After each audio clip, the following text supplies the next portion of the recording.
말씀 보겠습니다. 전도서 7장 6절 말씀입니다. 같이 읽겠습니다. 우매한 자들의 웃음소리는 솔 밑에서 가시나무가 타는 소리 같으니 이것도 헛되니라. 아멘. 전도서 7장 6절 말씀, 가시나무가 타는 소리라는 제목으로 말씀 보도록 하겠습니다. 신자는 세상의 웃음소리에서 고개를 돌려 그리스도 안에 있는 참된 기쁨을 추구하는 자입니다. 왜요? 세상의 즐거움이 참으로 허무하고 헛된 것임을 잘 알기 때문입니다. 오늘 본문을 통해서 이에 대해 함께 살펴보도록 하겠습니다. 오늘 전도자는 우매한 자들의 웃음소리는 솔 밑에서 가시나무가 타는 소리 같으니 이것도 헛되다고 말합니다. 이것을 타번역본에서는 어리석은 자들의 웃음소리는 가마솥을 달구는 가시나무 타는 소리와 같다. 이건 역시 허무하다라고 번역하고 있습니다. 본문은 어리석은 자들의 웃음소리를 가시나무 타는 소리와 비교하면서 그 기쁨의 허무함을 강조하고 있습니다. 이것은 이 세상 쾌락과 즐거움을 추구하는 것이 결과적으로 아무 열매도 맺지 못한다는 것을 교훈하는 동시에 신자는 예수 그리스도 안에서 하나님의 영광을 추구할 때만 선한 열매를 맺을 수 있다는 것을 잘 교훈하는 말씀이라고 할 수 있겠습니다. 오늘 본문은 우매한 자들의 웃음소리는 솔 밑에서 가시나무가 타는 소리 같다고 말합니다. 여기서 가시나무가 타는 소리는 무엇을 말하는 걸까요? 가시나무는 매우 건조하기 때문에 불을 붙이면 매우 큰 소리를 내면서 타오른다고 합니다.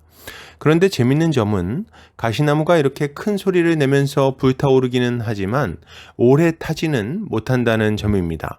그러니까 잠시 화려하게 불을 일으키기는 하지만 추운 밤을 지새우거나 요리를 할 때는 별 쓸모가 없다는 거죠.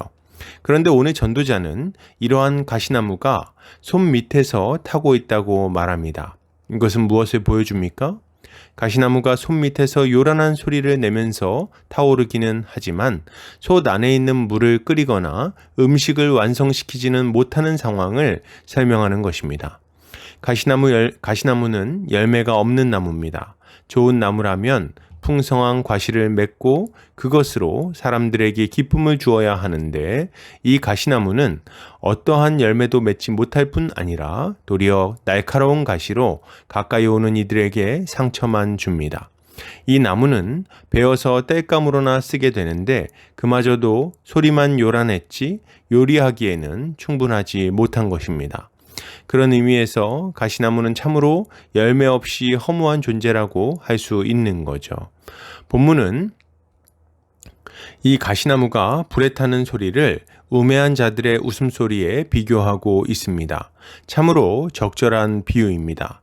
우매한 자들은 자신의 이익만을 추구하며 다른 이들을 찌르며 살아갑니다. 다른 이들을 비방하고 원망하고 모함하죠. 다른 이들에게 모든 책임을 전가하고 자신은 도망칩니다. 이들은 이웃과 원수 맺고 상처 주며 살아가는 이기적이고 완악한 자들인 것입니다. 이들의 삶은 어떻습니까? 그야말로 번잡하고 요란합니다. 이들은 자기가 이룬 것들을 여기저기 자랑하면서 시끄럽게 떠들어댑니다. 축제를 열고 노래를 부르면서 큰 소리로 웃어제끼죠. 이들의 자랑거리는 자신의 높음과 화려함과 행복함입니다.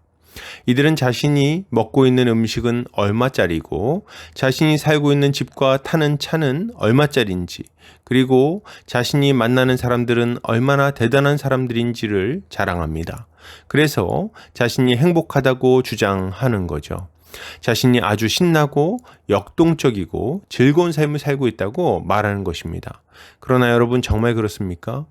이들의 삶은 참으로 영향력 있고 행복한 삶인가요? 아니요. 이웃을 찔러 상처 준 일 외에는 이가 한 일이 없습니다. 그리고 자기 영혼을 스스로 상하게 하여 괴롭고 공허한 인생을 남겼을 뿐인 거죠. 허세 섞인 목소리로 소리를 높이고 큰 소리로 웃어봐도 그 결과는 허무할 뿐입니다. 그는 가시나무 같은 인생에 불과한 것입니다. 안타까운 것은 너무 많은 사람들이 이들의 화려함에 속아 넘어간다는 점입니다. 사람들은 이들의 요란한 소리에 이목이 끌립니다. 불꽃같이 화려한 외모와 허세 섞인 자기 자랑에 마음을 빼앗기는 거예요.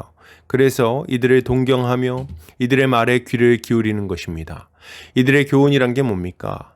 자신이 이렇게 높아졌으니 자기 말대로 순종해서 자신과 같이 성공하라는 것입니다.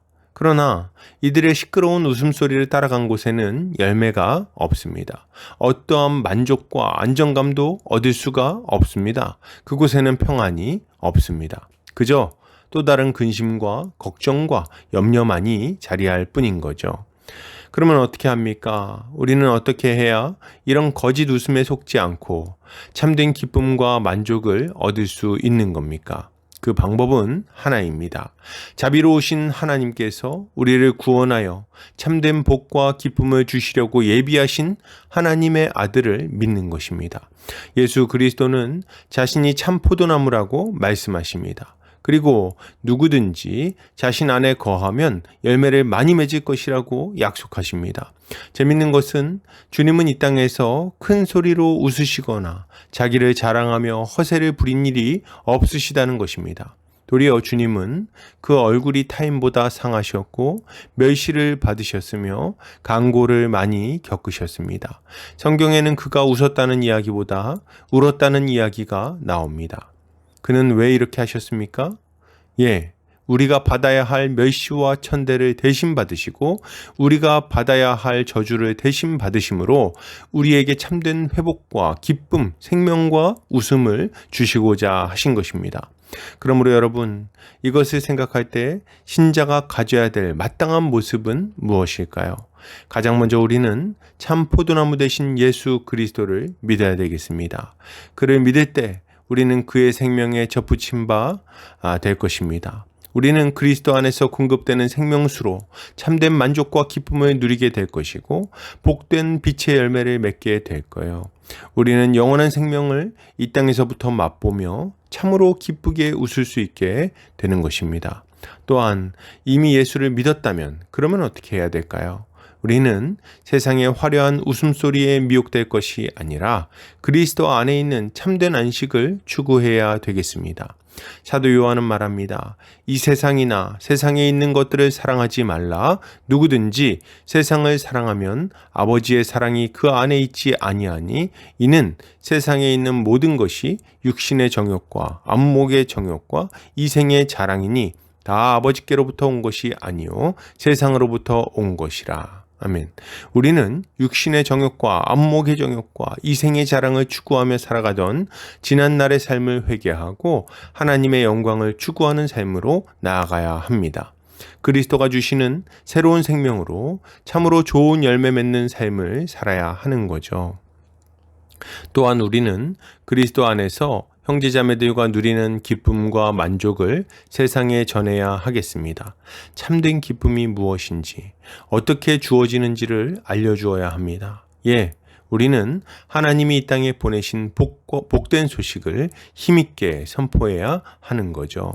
이것이야말로 신자가 가져야 할 마땅한 모습일 것입니다. 결론을 드립니다. 여러분, 예수를 믿읍시다. 세상의 웃음소리를 거절하고 그리스도 안에 있는 참된 기쁨을 추구합시다.